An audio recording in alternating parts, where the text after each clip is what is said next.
মুসলিমদের কাছে অতি পরিচিত ধর্মীয় দিন হলো শবে বরাত। তবে এমন একটা সময় ছিল যখন শবে বরাত এলেই ঘরে ঘরে দেখা যেত এক অন্যরকম ব্যস্ততা। সন্ধ্যা নামার আগেই বানানো হতো বাহারি পদের হালুয়া, রুটি, এমনকি মাংসের তরকারিও। শুধু নিজেদের জন্যই নয়, বরং পাড়া প্রতিবেশী, আত্মীয় স্বজনের ঘরেও পৌঁছে যেত পেট ভর্তি সুস্বাদু হালুয়া, রুটি।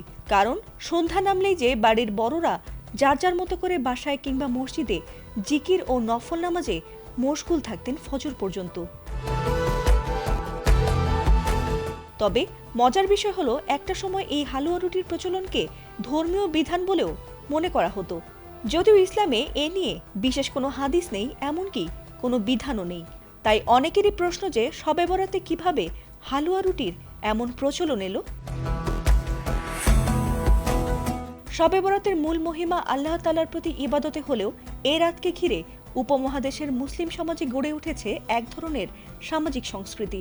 এ দিনকে ঘিরে হালুয়া রুটি তৈরি এবং বিতরণই তার অন্যতম উদাহরণ।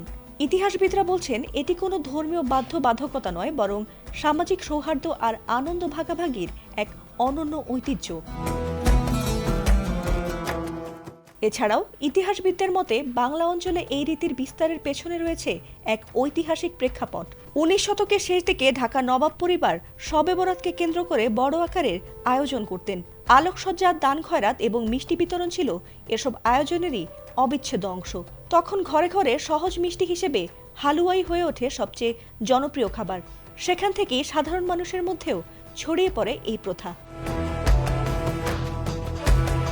এছাড়াও পাকিস্তান আমলে শবে বরাতের দিন সরকারি ছুটি ঘোষণার পর উৎসবের মাত্রা আরও বেড়ে যায়। ধীরে ধীরে হালুয়া রুটি যেন শবে বরাতের এক অলিখিত প্রতীক হয়ে ওঠে। যদিও সময়ের সঙ্গে সঙ্গে নগর জীবনে সেই আগের চিত্র অনেকটাই বদলে গেছে, তবুও গ্রামাঞ্চল ও অনেক পরিবারে এখনও এই রীতি টিকে আছে বহাল তবিয়তে।